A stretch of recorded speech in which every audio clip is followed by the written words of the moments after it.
The European Union, as we now know it today, came about through a number of treaties or agreements between European countries. After the horror of World War II, people wanted to find ways to ensure future peace and cooperation between the different countries in Europe. So, in the late 1940s, the idea of a European community was discussed. Europe can only be united by the heartfelt wish and vehement expression of the great majority.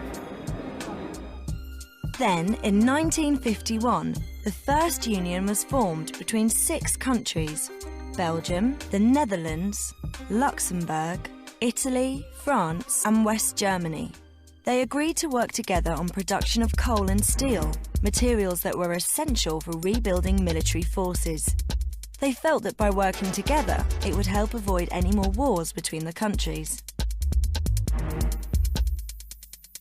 By 1957, these countries felt the union was going so well, they decided to take things further. They set up the European Economic Community, or EEC. This aimed to make it easier to buy and sell a wide range of goods, not just coal and steel, throughout the 6 countries that were members. It also tried to make it easier for people to travel, live and work within these countries. Soon, other countries wanted to join the EEC, and the membership started to grow. Some people in Europe were against their countries joining and protested to keep their independence. Then, as now, any country that wanted to join had to apply, and the existing members decided whether to let them join or not. The UK applied, and after being turned down twice, finally joined in 1973. It is a step towards the participation of the peoples of our countries. As the EEC grew in size, they worked on ways to make it better. In 1986, our Prime Minister at that time, Margaret Thatcher, signed the Single European Act, which further reduced barriers to trade between the different countries.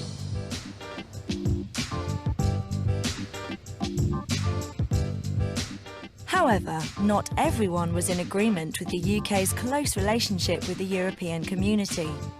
For example, this headline appeared in the Sun newspaper in 1990. They chose to run this headline because some people in the UK felt that Jacques Delors, President of the European Commission, was meddling too much in UK affairs. In 1993, the Maastricht Treaty officially renamed the EEC as the European Union and introduced more cooperation between governments in areas like defence and justice. They also set out plans to bring the economies of the member countries closer together. In 2002, the euro was born. Currencies like French francs, Dutch guilders and Italian lira all became history, and the euro became the currency of 12 EU countries, with only the UK, Denmark and Sweden choosing to keep to their own currency. Countries continue to join the European Union, and in 2004 we saw the biggest ever single enlargement of the EU, when 10 countries joined. While membership continues to grow, there is still debate in many countries about the advantages and disadvantages of working together in this way. With nearly 30 countries now members and more wanting to join, the challenge of the future will be to make sure that as the European Union gets bigger, it still works for the good of the people who live and work in it.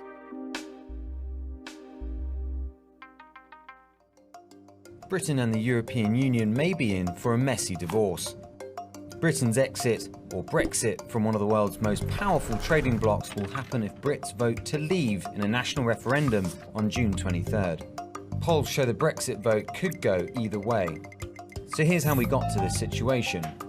The camp that wants to leave the EU are the so-called Eurosceptics. They kept the UK from adopting the euro when it was launched in 1999. Nowadays, they're more worried about the surge of immigration. The UK gets about 500 people added to its population every day. Since EU citizens have the freedom to live in any country they choose, leaving the bloc is the only sure way to stem the flow of people. Arguing to stay in is Prime Minister David Cameron. he negotiated new terms to the UK's EU membership, including some reassurances for London's financial industry and the right to restrict welfare payments to migrants. He says a breakup would be an economic disaster. Europe accounts for nearly half of UK exports, and, he says, a Brexit would create a decade of uncertainty for financial markets, investment, and the wider economy. The debate is whiplashing markets and has sent the pound tumbling. Now, here's the argument. Those pushing for a Brexit say the EU has morphed from a free trade zone into a superstate that's eating away at Britain's national sovereignty. The vote will likely come down to two issues: the economic risks of an exit versus concern about a flow of immigrants that can't be stopped. Whichever way the vote goes, Britain's long love-hate relationship with the EU will rumble on.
you